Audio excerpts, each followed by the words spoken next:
বরফির দারুণ একটা রেসিপি আপনাদের জন্য আজকে আমি নিয়ে এসেছি। যদি ভালো লাগে অবশ্যই কিন্তু সাবস্ক্রাইব করবেন। এই রেসিপিটি করার জন্য প্রথমে আমি 1.5 খানা নারকেল কুড়িয়ে নিয়েছি। এরপরে কড়াইতে দিয়ে দিয়েছি 3 চামচ ঘি। ঘি দিয়ে ওই যে নারকেলটা আমি কুড়িয়ে রেখেছি আগে থেকে, সেটাকে ভালো মতো 2 মিনিটের মতো ভেজে নিয়েছি।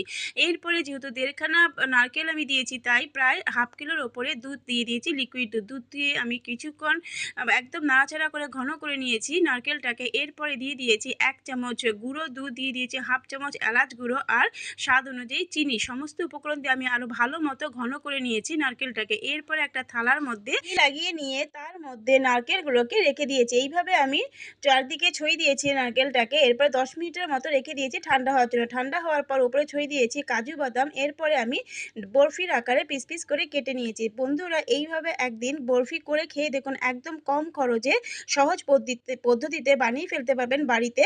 কারণ মিষ্টির দোকান থেকে আমরা সবসময় তো বরফি খাই।